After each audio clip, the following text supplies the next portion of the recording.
Good afternoon, everybody. My name is Dan Magaziner, and I am a professor specializing in 20th century African history in the history department at Yale.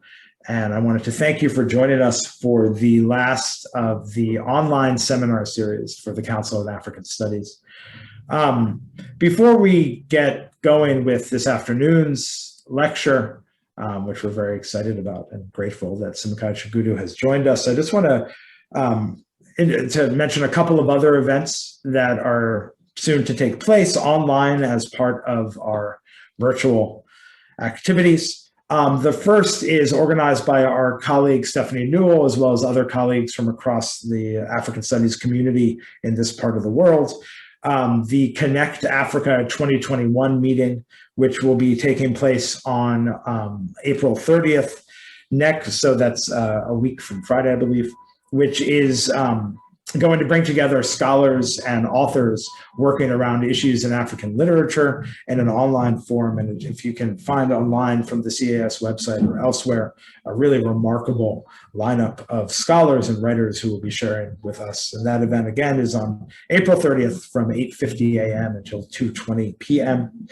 Then finally, our last online event of the semester will be on May 10th. We will have the African Studies Research Symposium, where many of our colleagues, graduate students, and others will be sharing their work. We will, as I just mentioned, this is the last of our seminars for this semester, but we will be back in some form in the fall.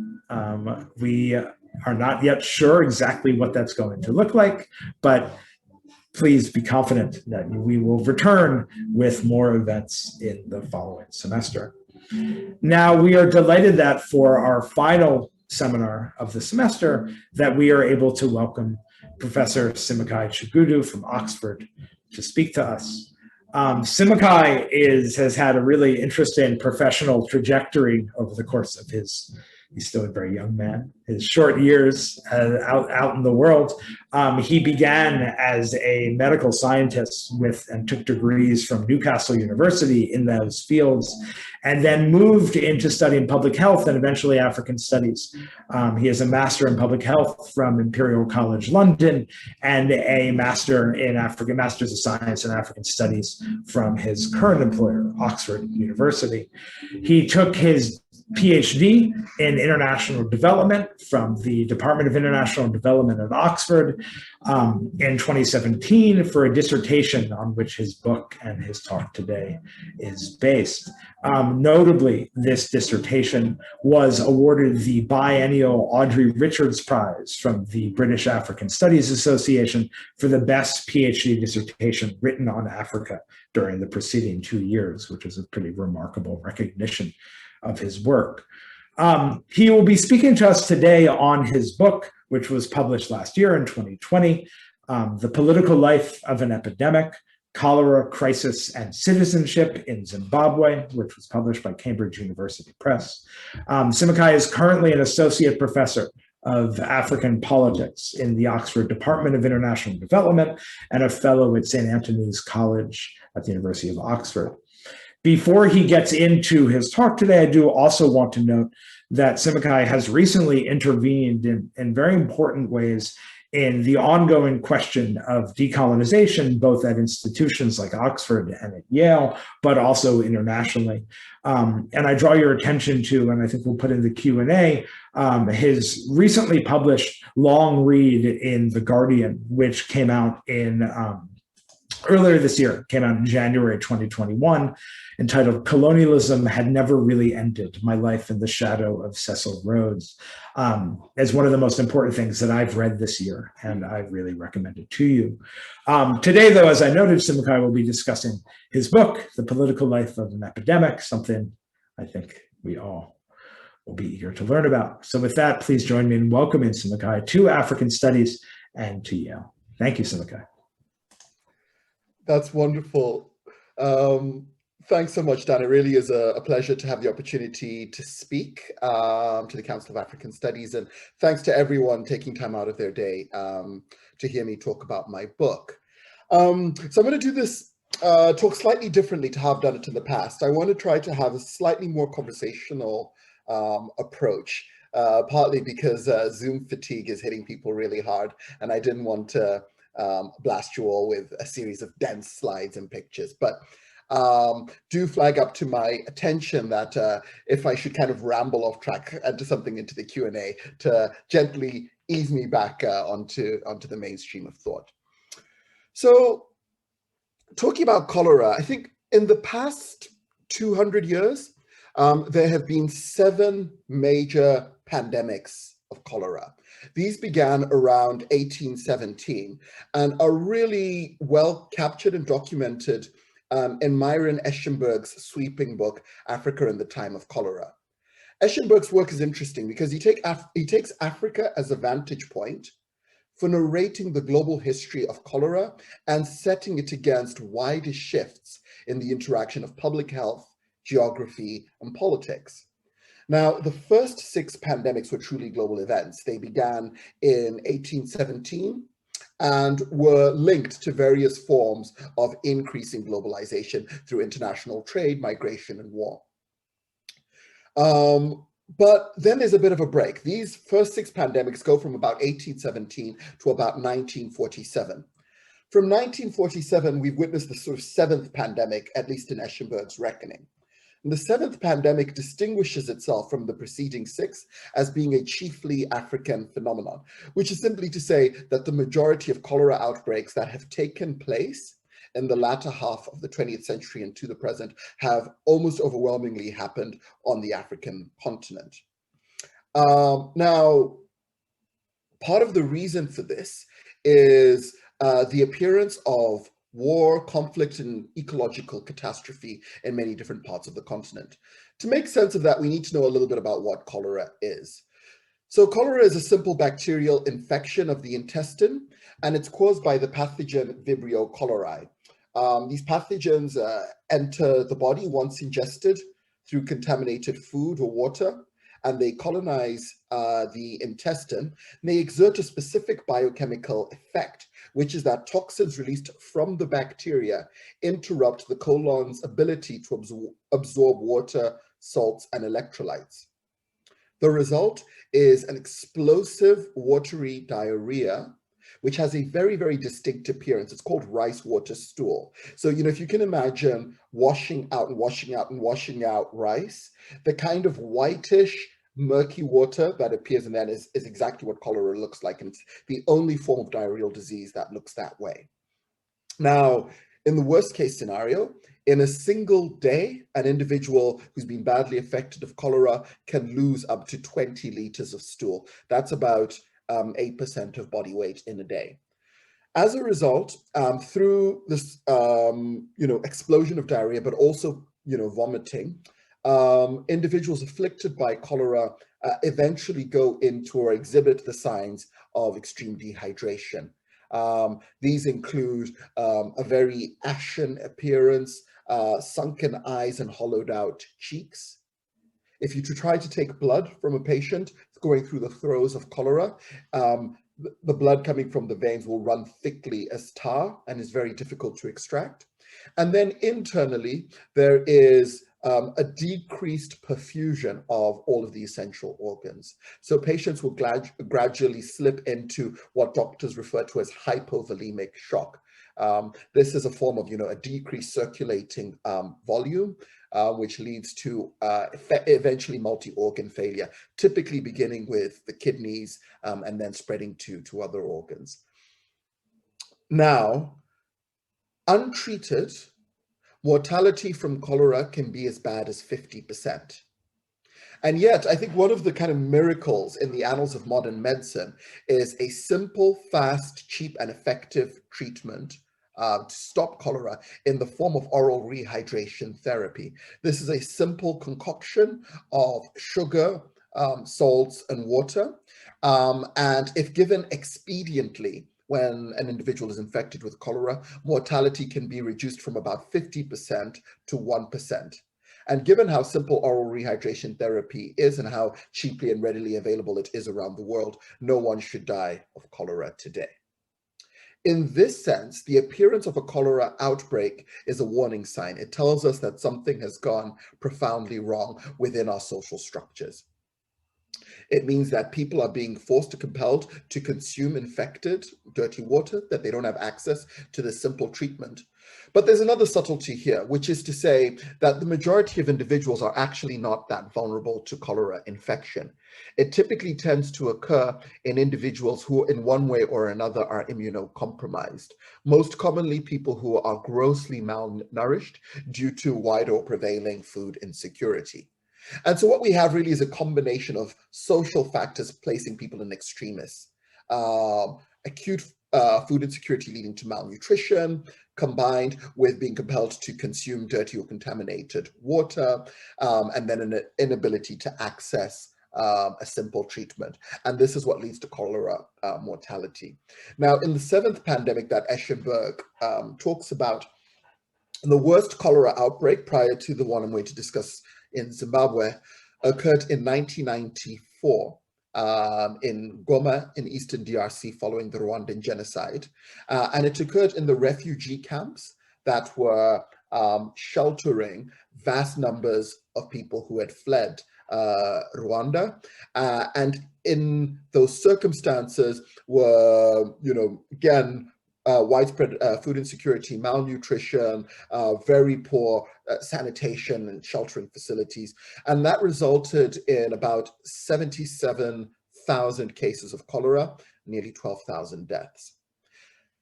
Now, since Eschenberg published his book, we've seen a number of other cholera outbreaks around the world, not only in Africa, which have largely conformed to the patterns that Eschenberg highlights.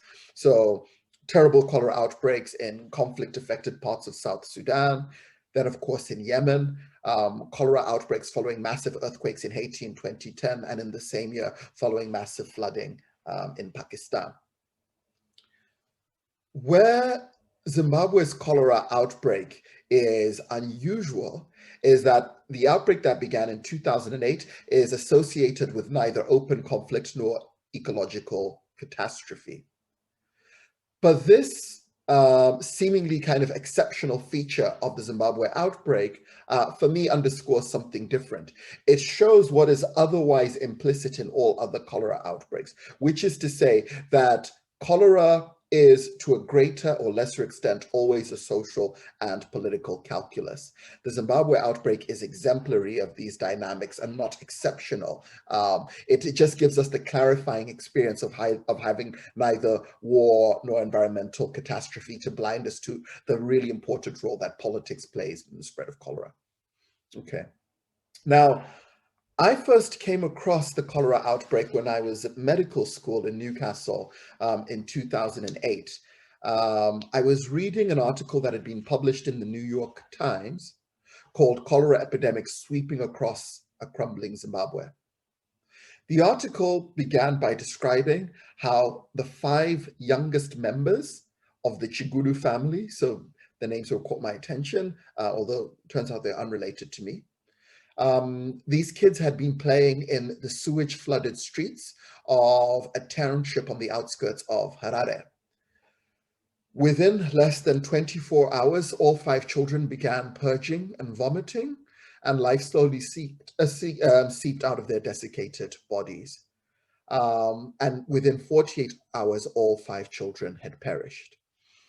The New York Times article takes this story as a kind of allegory for Zimbabwe's wider crisis, the shutting down of the children's internal organs, indicative of the shutting down of the organs of Zimbabwe's body politic through the failure of water, healthcare services, sanitation, housing facilities, and education. But the real question is, how did all of this happen? Well, for a bit more context, Zimbabwe's cholera outbreak began in August of 2008 in Harare's metropolitan area, in these high-density townships that are kind of pejoratively known as slums. Cholera rapidly spread into peri-urban and then rural areas before crossing the country's borders into South Africa, Botswana, Zambia, and Mozambique. Over a 10-month period, cholera would go on to infect nearly 100,000 people, claiming nearly 5,000 lives in the process. And at the peak of the epidemic, cholera had an exceptionally high case fatality rate, about 7 times the rate that the WHO would predict. And so the 2008-2009 cholera outbreak has gone down in African history as the most extensive that has occurred on the continent.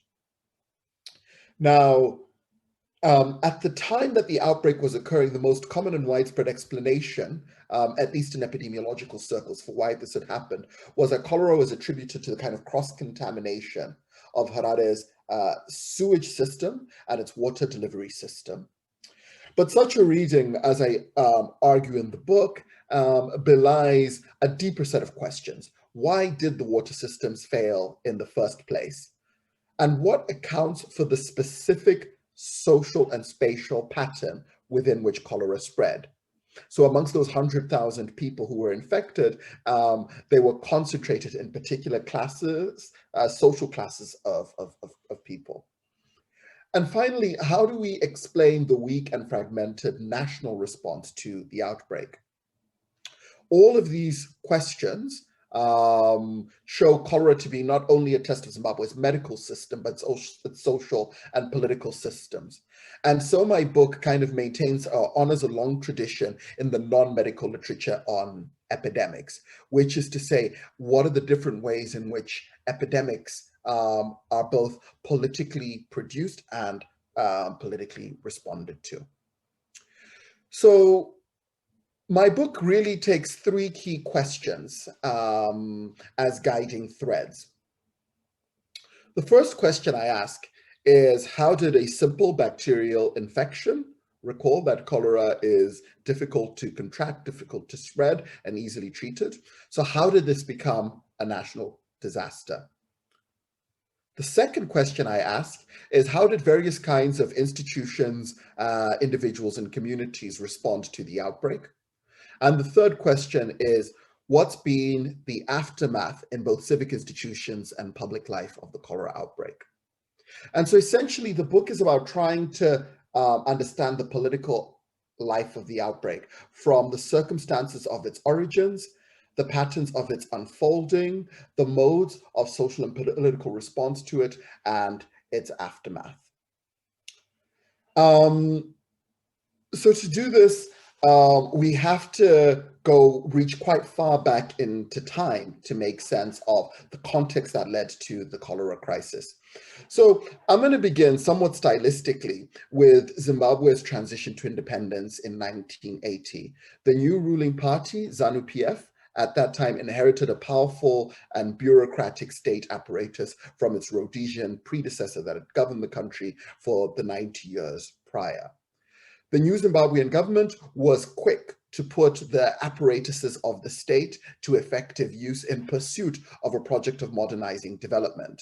What this looked like was the expansion of social services to Zimbabwe's Black majority that had been denied of them under Rhodesia's white supremacist and segregationist rule. So massive expansion of education and healthcare, and improved sanitation such that by the end of the 1980s, Zimbabwe had extended clean water and sanitation to 84% of its population. So while the 1980s are kind of seen as this period of ambitious kind of state building and, with some important caveats, a largely successful project of social welfare, the 1990s began to mark something of a transition. The ruling party was variably accused of corruption, of trying to create a one-party state, of violently eliminating its opposition. It was imbricated in a host of major corruption scandals. It became involved in the Great War of Africa in DRC, faced disgruntlement from war veterans of the liberation struggle. The ruling party attempted to pay them off through unbudgeted financial support and pensions. And through this period of diminishing credibility in the ruling party, space was created for the emergence of a serious political challenger in the form of a new political party founded in 1999, which was the Movement for Democratic Change. This was largely, though not exclusively, urban-based political party that drew its support from its urban constituencies, from youth, from white business owners and white farmers. And this really set the stage for a kind of confrontation between the ruling party and its first serious electoral challenger in referenda, in parliamentary and presidential elections from 1999 and throughout the early 2000s.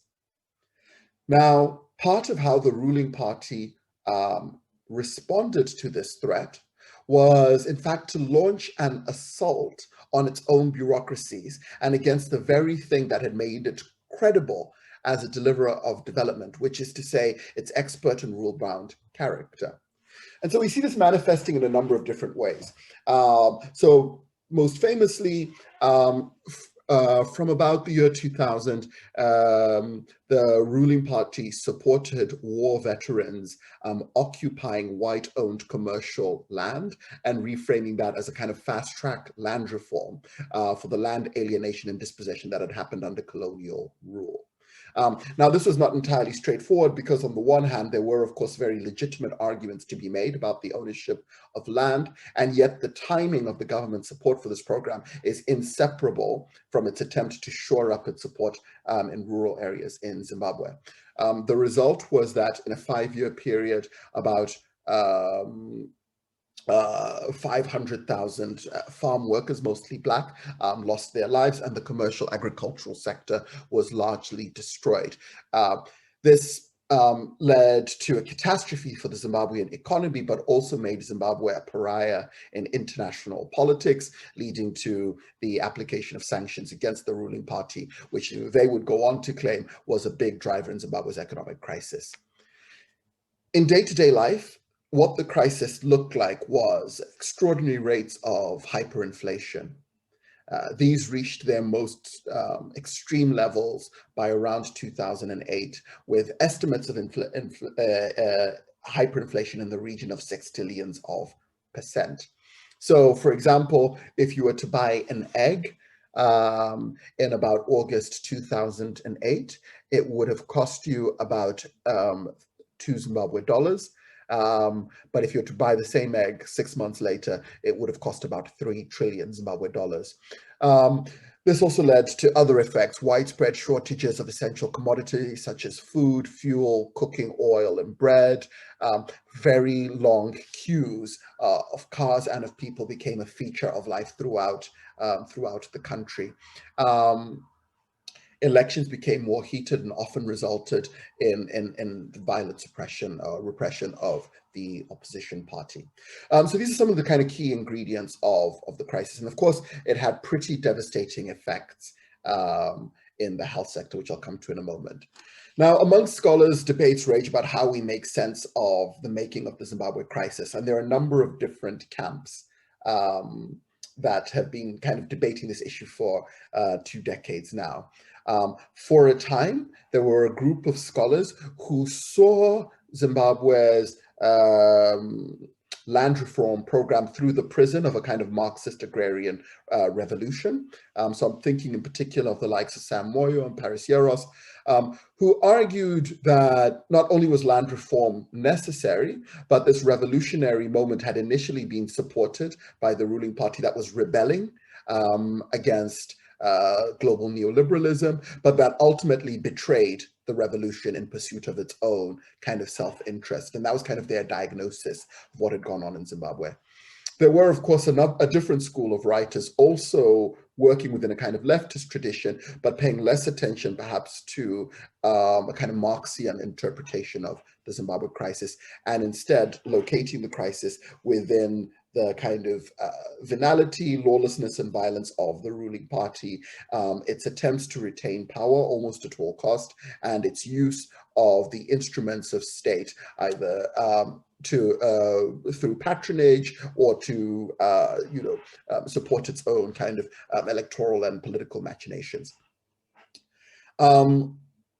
within these kind of literatures, a productive line of research has been conducted looking at what state transformation looked like across a number of different sectors. So rather than trying to diagnose Zimbabwe's crisis through a kind of meta frame of history, instead trying to think about how these changes affected the everyday life of bureaucratic functioning. So scholars have worked across, say, the prison sector, as Jocelyn Alexander has done, the military, as Miles Tendi has done, the law courts, as Susanna Verhoyle has done, the education sector, as Dan Hodgkinson has done, and of course in public health, as I attempt to do.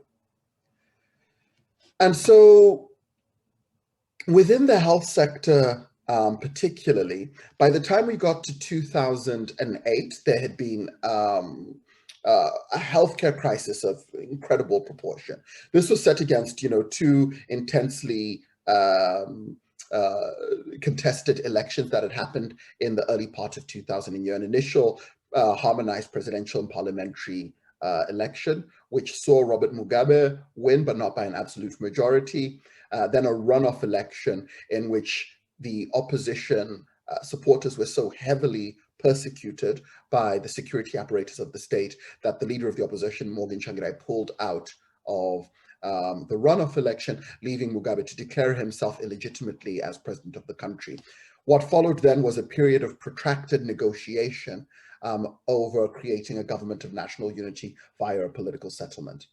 At the same time, in the healthcare sector, there had been a mass exodus of healthcare professionals. Supply chains for essential medicines, blood tests, and civil investigations had all been interrupted. Many hospitals had ceased to function and either shut down or were unable to maintain adequate hygiene standards and thus became themselves a threat to health. And the communication technologies between different parts of the health system had more or less collapsed. So essentially there was a crisis of staff, of stuff, of space, and of systems. And so in investigating this, the actual health system became nodes for the spread of cholera and was unable to stop or interrupt its spread. But when I spoke to a senior figure in Zimbabwe's Ministry of Health about this, she cautioned me and said, look, when you look at cholera, it is not a healthcare issue primarily. It only happens when people eat shit. And by that, she meant that looking at the causal factors around cholera only within the perspective of the healthcare system is inadequate. The other two key factors that mattered here were, one, the water crisis, and the second was, in the book, what I call the political economy of everyday life, which affected things like food insecurity and malnutrition. So to look at the water crisis, water had long been a kind of site of political contestation during the crisis years of Zimbabwe. Historically, Zimbabwe's water services has been managed at municipal level, which means that local elections put in local parties to provide local decentralized services. The ruling party attempted to disenfranchise its opposition at municipal level by nationalizing the water under a new water authority called ZINWA, the Zimbabwe National Water Authority. ZINWA would go on to fail in its mandate quite catastrophically and would become locally known as Zimbabwe and No Water Available. Now, the failures of ZINWA are manifold. Not only did they get rid of the politicians at municipal level, but they also sacked all of the technical people that had been employed by the municipality to deliver water. So, years of capital investment and expertise were lost. On top of this, ZINWA became a site of rent seeking. So as people paid money they paid their water rates to receive their water supply, that money was often siphoned off via ZINWA into parts of the ruling party. The result was that throughout urban areas in particular, water pipes would burst and they would go unfixed. Water treatment chemicals were not channeled into the water system. And so you had a kind of compounding crisis of a hydraulic infrastructural failure.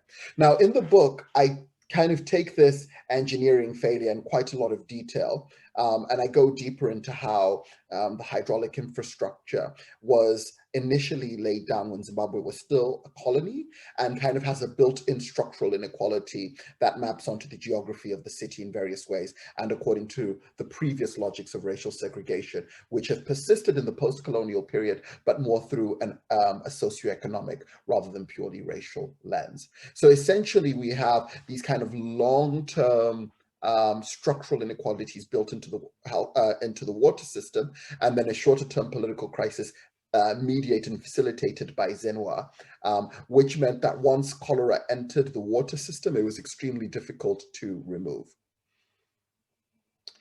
And then in terms of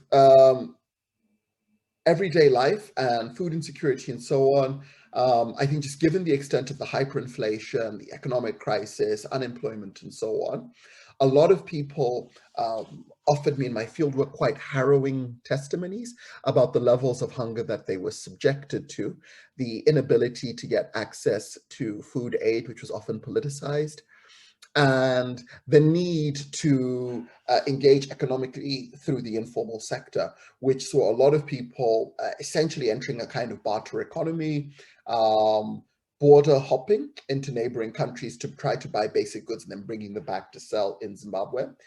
And cholera often tracked along the networks across the country of informal economic exchange, and hence around the border areas, which is partly why cholera spread from urban to peri-urban to rural areas and then across the country's borders. So it's really the interaction of these factors, this kind of political economy of everyday life, the failures, the water crisis and the failures of hydraulic infrastructure, and then the wider or the crisis around the actual provision of healthcare and the ability to mount a meaningful epidemic response. It was a kind of unholy triad that created especially propitious conditions for the spread of cholera. Now, once the cholera outbreak began to spread, in the first 3 months of the outbreak, the first 3 or 4 months of the outbreak, so from about August to December of 2008, the Zimbabwean government was not systematically collating data and tracking the epidemic curve. So in researching the book, I had managed to gather a vast array of documents from the Ministry of Health, trying to understand what they knew at the time was going on. And I also interviewed a number of technical people, epidemiologists and civil servants who had been working in government at the time. And they all largely said the same thing, that they had inadequate data, but that they were hearing rumors of cholera popping up all across the country. Now, without a kind of systematic epidemic curve to see the overall trend, there had been something of a collective or willful belief that maybe this cholera outbreak would not go on to be a disaster. Part of the reason was that rumors of cholera outbreaks had occurred every year since 2000, and very often the disease had died out after a few hundred cases. But on this occasion, this was not the case. By the time those in government became aware of the severity of the case and the fact that cases were still rising in a seemingly exponential fashion, there was pressure coming from other parts of the government, particularly the Ministry of Information, that was tasked with preserving the reputation of the ruling party. As one of my informants would put it, cholera was one crisis too many. After the fraught elections, economic crisis, and the ongoing negotiations to form a government of national unity. All of this created a political incentive from the part of the ruling party to suppress information about the cholera outbreak. At the same time, UN agencies and Médecins Sans Frontières were trying to work under the radar to deliver treatment for cholera cases. But what they really needed to do was to activate the UN's humanitarian cluster system, which allows for a kind of coordinated and systematic response working with and through government across the country, but were unable to do so unless the government declared cholera to either be a state of emergency or a national disaster. So the kind of technical disputes about what to label the cholera outbreak that was happening, that nobody was talking about, this kind of continued on for until early December, at which point, following intense pressure politically, bureaucratically, from the development and humanitarian sector, the Minister of Health, David Parenyatwa, came out issuing a statement that cholera had become a national disaster in the country and appealed to the international community to aid Zimbabwe's response. This point, in that early period in December, various institutions got together to start to plan a systematic cholera response across the country. Only a week later, the Minister of Information, Sikanyiso Ndlovu, called a press conference at a hotel in Harare.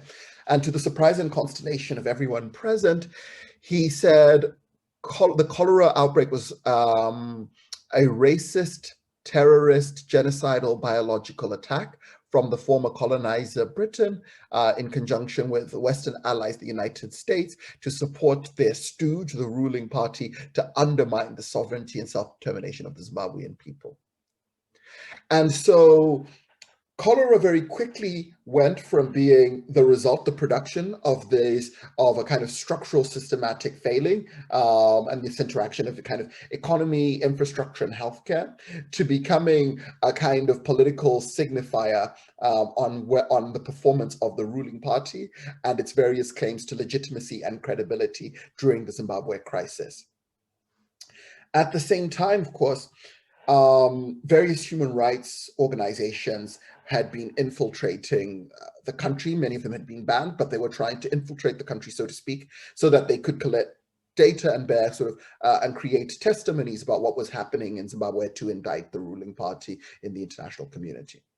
And so cholera became imbricated in a number of different sorts of crises. And so maybe here I'll just make a little bit of a theoretical claim that I advance in the book. And I argue in the book that cholera as an epidemic had multiple ontologies, which is a way of saying that cholera was not one thing. It didn't conform just to the simple or the straightforward definition of an epidemic typically used in public health and epidemiological circles as a health-related event occurring in excess of normal expectancy.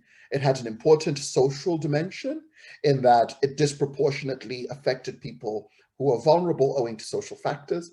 It had a political dimension, that the decision to claim that this kind of phenomenon or the social crisis is an epidemic was not simply or only a matter of science, but was effectively a social declaration. And it was kind of a historical phenomenon. It doesn't emerge ex nihilo, but is the result of many different factors that have obtained over time. And within these multiple ontologies, what we begin to see is different sorts of organizations and institutions responding to the outbreak according to quite radically different logics and having a different idea of what it means to address or arrest an outbreak. So again, in the book, I deal with this in quite some detail, but maybe I'll just give kind of 3 examples of what I mean. For the medical humanitarian group Médecins Sans Frontières, cholera was primarily a medical emergency.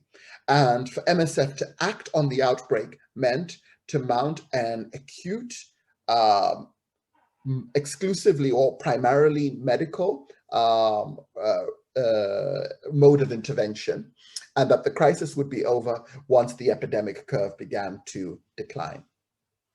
For groups like the Zimbabwean Lawyers for Human Rights, cholera was a kind of indication of criminal negligence from the ruling party and from the government, and they actually attempted to sue the government for not honoring its mandate to, meet basic minimal human rights standards that might have prevented the outbreak. For the opposition, and the ruling party, they were stuck in this crisis of governance, with the opposition saying that this was evidence of governmental failure, and the ruling party saying that this was evidence of them being under siege from an alliance of the opposition and Western allies. And all of this created a sort of impasse. Getting these different entities into the room to agree on a coherent strategy was extremely difficult. Just to kind of give you one anecdote here. I was interviewing somebody who had worked in the aid sector at that time and had been brought in as part of the kind of task force, the coordinated response to the outbreak. Now, in the initial stages, after cholera had been declared a national disaster in early December, various professionals would meet in the Ministry of Health. And once they were there, the Ministry of Health building, the actual building, had no running water. People were afraid to drink the tea because they thought they weren't sure where that water had come from and that it might be contaminated, and that the building itself was a public health threat. The Minister of Health couldn't shut down or couldn't invoke the Public Health Act to shut down his own ministry. So this severely undermined the credibility of the Ministry of Health, of course. MSF refused to go to any meeting that would last more than an hour and chose instead to go rogue whenever meetings were dragged on for too long. UNICEF, WHO, and the Ministry of Health, on the other hand, tried to create what they called the C4, the Cholera Command and Control Center, which eventually got shifted from the Ministry of Health into one of Zimbabwe's leading hospitals, where WHO has an annex. So as I was speaking to all of these different actors in the humanitarian sector and response and so on, I wanted to know what was kind of the logic. How was a response eventually mounted? It took about 2 months before a meaningful response really got underway. So it was about February 2009, following, after the declaration of a national disaster, to there being a really fast, really responsive outbreak. Now, in that time, more and more medical professionals had been gaining exposure to the circumstances of the ground, as were journalists and bureaucrats who had been going out to visit these ad hoc cholera treatment centers throughout the country. So a typical scene would be responders to the outbreak would arrive at a hospital, for instance, be it the Beatrice Road Infectious Disease Hospital in the outskirts of Harare, only to find that the physical, hospital building itself was unusable because it was flooded with diarrhea and vomitus, filled with cadavers of people who had died from cholera. And instead, an ad hoc treatment center would be set up on the outside grounds of the hospital with intravenous bags of fluid hanging from trees or from fences. All of this kind of ignited, in a sense, the moral or ethical imagination of those involved in the response. And so across almost everybody I interviewed who was involved in the response in one way or another, there was this kind of agreement that regardless of what were the structural or political circumstances that led to the outbreak, the most important thing that could be done was to save lives. And so we have a convergence on what I call the salvation agenda. This was a kind of minimal bottom line, cross-institutional, cross-community agreement that saving lives was the most important thing. And saving lives effectively looked at two main types of intervention. Expanding the range of ad hoc cholera treatment centers around the country. This was delivered on the ground by MSF, by UNICEF, and by a church group that was run by one of these big evangelical churches in Harare. And it included community engagement by way of erecting temporary water tanks and giving people various aqua tabs, which they could use to clean their own water supply. And so this was the mode of response that occurred over the next 4 or 5 months that eventually led to the kind of decline on the epidemic curve. Now,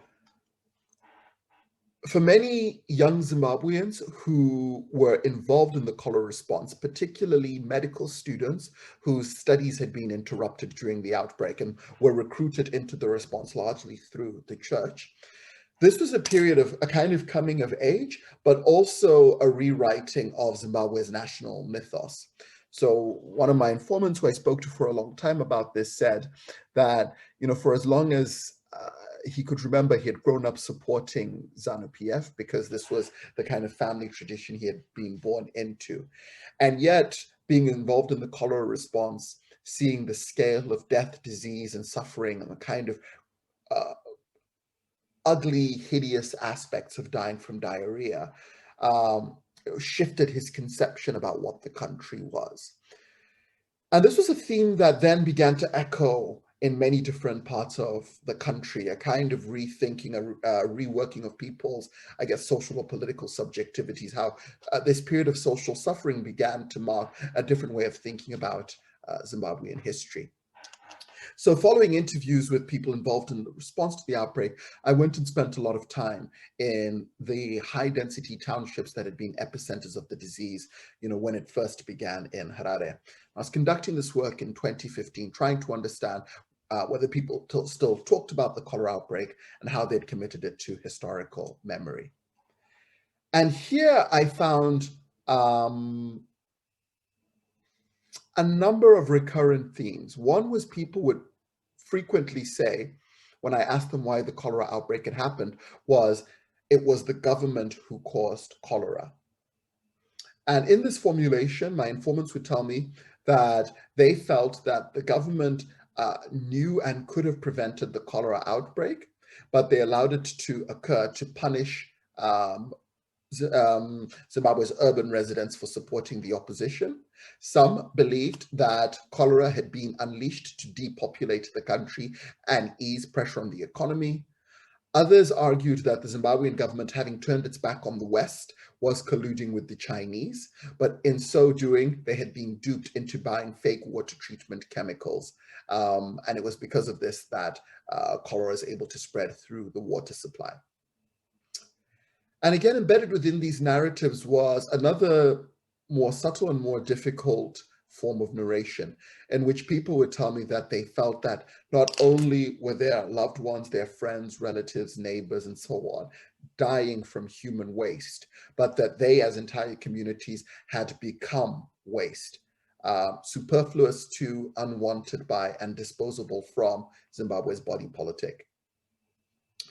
The other trope that I heard repeatedly was that the Zimbabwean government no longer cares about the people. And for many, this was a way of kind of signaling the lost telos of Zimbabwe's nationalist liberation struggle, that any ostensible commitment to the country's development and a sense of the crisis perhaps being a momentary or temporary suspension in the forward march of history had come to an end, and that ZANU-PF and the government had become corrupt at almost every level.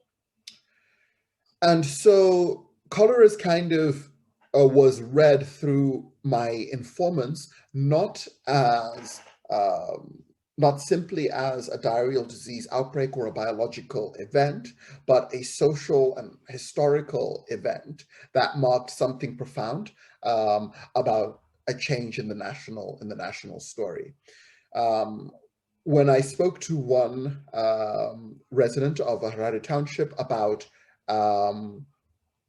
the government's message to improve water, hygiene, and sanitation to prevent the onward transmission of cholera, she said to me, if you tell me to drink clean water, but you only give me dirty water, then I would say that you are killing me. Okay, so just to kind of wrap up here, in this book, I really tried to make three major arguments. The first is, I try to show throughout that the cholera epidemic was not kind of, did not come from nowhere, nor was it sort of epiphenomenal to Zimbabwe's crisis, but actually it was very long-term and complex in its making. It actually brings together the various interconnections of Zimbabwe's crisis and markets nadir. I argue from a more kind of theoretical perspective that we ought to read epidemics through their multiple ontologies, how there are many different things at the same time: biological, social, historical, and political phenomena.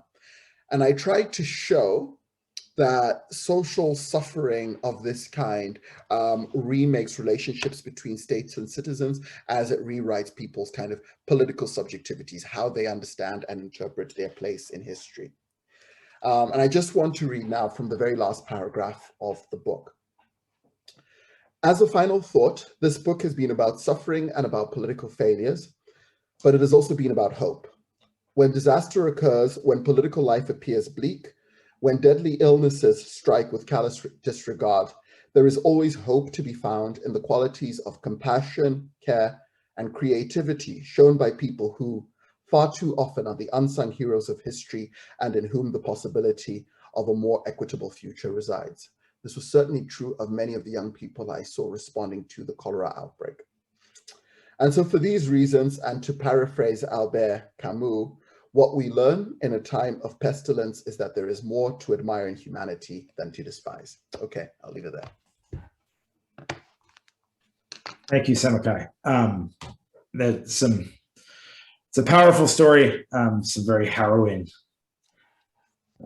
imagery as well for us in the middle of our day here. But I open this up to the audience for questions. And I think that maybe if I can pose the first question while others are gathering their thoughts. As a historian, there's so much about your account that I find really fascinating. Not least is the way that you draw our attention to these various and sometimes conflicting agenda that different aspects of, or different elements of the bureaucracy and the international bureaucracies as well will have in response to a pandemic or an epidemic of this. Excuse me, I slipped into COVID talk. It strikes me that thinking about that at the same time, more or less, the continued unfolding of the HIV/AIDS epidemic in Southern Africa, I wonder if you could speak to that as well, because to what extent, I mean, I'm very familiar with it in the South Africa context, but I'm wondering in Zimbabwe, how had we seen the state respond or not respond to crisis? Mm-hmm. So that's one question. But the other question that I have is what you were getting at towards the end, when you go and you see how cholera lived in the historical memory of people in the high density townships. I'm wondering if you can bring us back further to the time of the epidemic itself. During that period between August and December, when the state did not respond, how did people survive? How did they manage their access to water? How did they, I mean, to what extent can you reconstruct those strategies employed by people at that moment?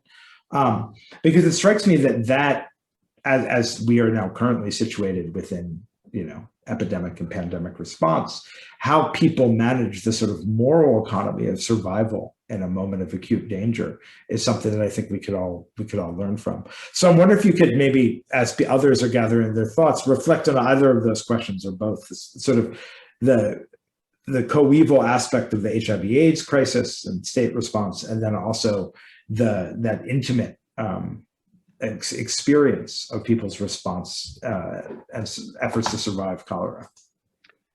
Yeah, those are fantastic questions, Dan. Let me start with the second. So in this particular, that question of survival was most manifest again in those high density townships. And initially, when I started speaking to people, I would ask them about the cholera outbreak, and they would kind of slow me down and say, you need to understand what life was like for us in 2008. And this was gendered in quite important ways. So I think for a lot of the men, okay, there was a lot of kind of migration, low levels of, say, pilfering if they could at work, vending, all of that kind of stuff. But I think with a lot of the women I interviewed, they gave me an even more intimate look at survival strategies. So there was a lot of talk about what people did to address hunger. Very often people did just go hungry. There were all sorts of just really desperate measures to cook things like roots of various trees, plants, what have you. There was then a series of new economies set out around acquiring food aid that was being delivered by humanitarian organizations. So food aid would come in, it would frequently be co-opted by people of political power or clout, whether that's through the security sector like the police or politicians. And then various forms of bargaining processes would occur to get access to that. So sometimes that was in the buying and the selling of votes and loyalties. Other times it was sexual favors. Other times it was money. It was all sorts of things. Then the other aspect of this, which I talk about in the book, and of course this is always quite difficult to write about, was the sexual or the intimate economy that was set up around this. And I spoke to a group of sex workers that they don't exactly have a union, but they're linked together through a local civil society group. So there's a form of organization that they have in their community. And they spoke quite candidly about the extent to which they engaged in transactional sex as a survival strategy. And so that was quite difficult. Although in the actual moments of doing the interview, they told it in a really kind of jovial, jocular way. And one person in a focus group discussion sort of said, you know, we're making jokes, but as you're taking our history, understand the sheer kind of desperation of that time. Then I guess that kind of segues into thinking about HIV. In terms of response, I guess one of the themes was denial. Analytically, I find this, I wrestled with this. So the Zimbabwean government did have a history, particularly in the 80s and through maybe the first half of the 1990s, of denial, misinformation, not properly managing the HIV crisis. That does begin to shift in the 1990s, and Zimbabwe plays host to a diverse array of global health research programs, many of which are still going on. Unlike South Africa, the question of HIV sort of moves away from the sort of high politics of, you know, kind of, I guess, the identity of the regime. We don't have an equivalent of the Thabo Mbeki South African AIDS controversy going on in Zimbabwe. And the other thing is that Zimbabwe long had a reputation for having the best healthcare system in Africa. So I think at the point when HIV stopped being politically threatening to the government, the room for those working in the sciences to go out and do public health and so on was possible. And actually, over the 2000s, owing to a host of different factors, rates of HIV infection did decline. Part of it was, you know, okay, the high mortality rates, but there is evidence, particularly from Imperial College in London, of the extent to which various preventative programs had actually taken hold even amidst that sort of crisis. So the HIV story is not entirely kind of straightforward in tandem with the cholera one. There's an interesting sort of lagging effect here that I think is pretty fascinating. So I'm not sure if you can see the questions that we've gotten on the Q&A. I'm happy to read them to you. The first, I think, is from Hannah. I think she, if I read it correctly, is asking, not that you are an epidemiologist, but perhaps that they are. How do you think these analytic tools can be applied to active outbreaks, and specifically our, quote, expert responses to them? Something I'm sure we're all thinking here. It's a really good question. So I think one of the, this is not going to be a very satisfying answer, but one of the things that kept coming up, okay, so this kind of fascinated me. So a source that I used was trying to look at the diaries of MSF doctors who had worked in Zimbabwe in 2008, many of which have been published as blogs on the MSF website. It was kind of a really rich resource to try to get some sense of what was happening at the time.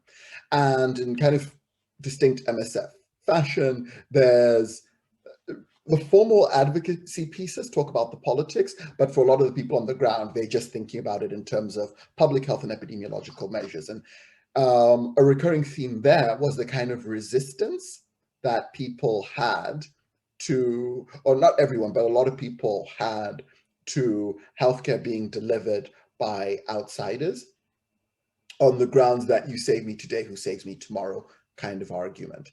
And I think what's sort of salient there is that it's not that people say we're scientifically skeptical, so to speak, or discredited the expertise of the people coming in, but it was the fact that the outbreak was being interpreted as more than a public health crisis, as something to do with how the Zimbabwean government itself had failed. So in terms of getting around that issue, I think the Ministry of Health, despite being so kind of beleaguered and in extremis at that time, still retained quite a high level of professional bureaucrats and civil servants who had quite a coherent vision and contextual knowledge of the crisis. And they would often speak of their frustration working with international partners who dismissed the Zimbabwean state as a kind of failed entity. And so they were like, from a strategic point of view, it makes a lot more sense to collaborate because we know this country and we know what works. So again, one of my informants, a Zimbabwean civil servant, put it to me thus, and she said, she would go to donors and say to them, your government is fighting my government, but that doesn't matter to the woman in Mavuku, and it's us working together. And I guess this is all a way of saying that historical, that political context, as well as the social experience of an epidemic matters quite intensely. And I think that a lot of public health approaches channeled through development organizations and so on are often using the tools of reproducible, generalizable interventions that can work in any context, and not necessarily knowing how to kind of leverage or map that onto a specific set of political circumstances and sensitivities. And so I guess trying to interpret the outbreak kind of broadly in this context is what I'm arguing for. And we have another question from Fry, which I'll read. One of the most striking parts of your story is how the government and NGO responses slipped into absurdity. It can often be challenging to grasp and analyze political absurdity in academic writing, particularly when the results are so deadly. How did you deal with the comedy and absurdity of political dysfunction in your book? It's a brilliant question. I'm not sure if I did a great job of it, to be honest with you. It was, I guess the thing that caught me was, let me give an example, right? So you have this conference and the Minister of Information says, racist, terrorist, genocidal, biological warfare. I mean, you just, like, every loaded word you can come up with is kind of chucked in there. And in the book, I tried to capture the incredulity of people who were at that conference and who were involved in the response. So not necessarily now trying to think only about the kind of politics of it, right? Because I think what happened when the minister says something like that is you have a lot of people who are like, oh, this is just, it fits into certain stereotypes of African big men as buffoons who don't know what they're doing. And I think really trying to foreground the experience and the interpretations of Zimbabweans who are witnessing this happen, who are like both incredulous that this was the case, but also trying to say, what is this coming from? And people would say, okay, fine, there's a politics of blame. This is a kind of performance. It's almost carnival-esque that, we don't take this person sort of literally. It's part of a much wider narrative about a nation under siege. And then the other thing in that particular narrative was that in the 1970s, during Zimbabwe's liberation war, the Rhodesian government did in fact attempt to use cholera and anthrax as biological weapons against nationalist guerrillas. The attempts failed, and so they weren't sustained. So there's a kind of nod to that. So I guess even some of these really absurd things carry within them, if you, in a sense, take them seriously enough, kind of kernels of something wider. They tap into, if you like, forms of cultural memory and representation. And then they also occasioned, at least for me, another way of thinking about how ideas of Zimbabwe's colonial past are being reworked in a quite a perverse way into a story of liberation, which is quite patently failing. But I do intend in future writing to continue to think about that question, because I think this narrative of colonialism and liberation and its perversity, there's a lot to mine in that. And I think we'll take our last question here, which is one I'm sure that is many of us are curious about. How did this experience with cholera shape views and responses to COVID more recently in Zimbabwe? How have people perceived this latest pandemic, and how is the government, or excuse me, has the government responded in any meaningful way this time? Yeah, it's a great question and a really difficult one to answer, partly because I've not been to Zimbabwe at all during the COVID pandemic. So I don't feel like I quite have enough of a sort of textured view of it. But that being said, I think there are a few really key things that have happened during COVID. So one of them, from the governmental side, was they were grossly unprepared for the COVID pandemic, were quite slow to respond to it, and were also really quick to latch onto some of the more global narratives around COVID in Africa. So the early phases of the COVID pandemic, there had been a number of predictions that COVID would have catastrophic effects in Africa.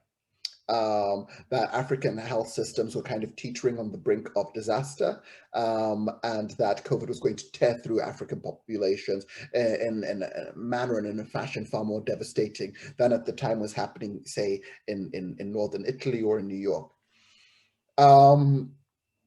Even at a low level of cases in Zim during that phase, the Zimbabwean government would invoke those predictions and use it as the basis for extremely draconian emergency measures. So there were a number of accounts of political activists, journalists, and so on who had been challenging the government on various corruption issues, getting arrested, but being told that they were violating public health protocol, when it was quite patently the case that these were politically motivated. So there was this kind of meeting, this intersection between a global COVID narrative and the anticipation of catastrophe in Africa, with the government's own political concerns at that time and the various corruption crises it was mired in, and how those two kind of met each other. So I think that was a key part of what's been going on. Another aspect is how the medical community has responded. And key here has been, so between cholera and COVID, particularly in 2019, there were a number of strikes and industrial action taken by the medical community against the government.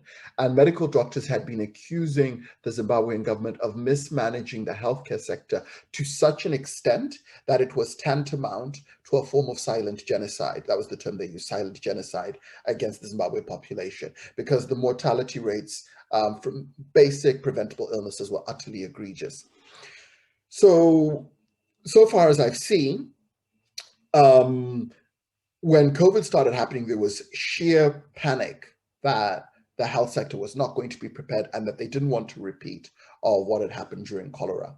So instead, there's been a kind of collective response from Zimbabwean doctors and Zimbabweans in the diaspora, the kind of medical diaspora, working together. So just to give an example of this, early on, you'd have these huge WhatsApp groups created that had Zimbabwean doctors from every province represented, and then Zimbabwean doctors, particularly in the UK and in the US. And those in the UK and in the US would talk about the various treatment protocols that were being experimented with when it was unclear how, for instance, you ventilate patients from COVID, because at that time, it was all sort of happening in real time, and to what extent non-invasive ventilation could happen in rural areas where you don't have electricity. So that was one thing. Another thing was trying to create alternative routes for personal protective equipment that could be channeled back to Zimbabwe, and knowing who to coordinate. So essentially, we saw this thing happening almost entirely external to the Ministry of Health, and so that's been a feature of it. But I haven't had the chance to properly research it and see the kind of intricacies of this. But if I were to, that's the kind of entry point I would take. Maybe your next book. Yeah. I think that we're going to call it there. You've given us a lot of your time, and I'm sorry we're not in person to give you the resounding round of applause that you deserve.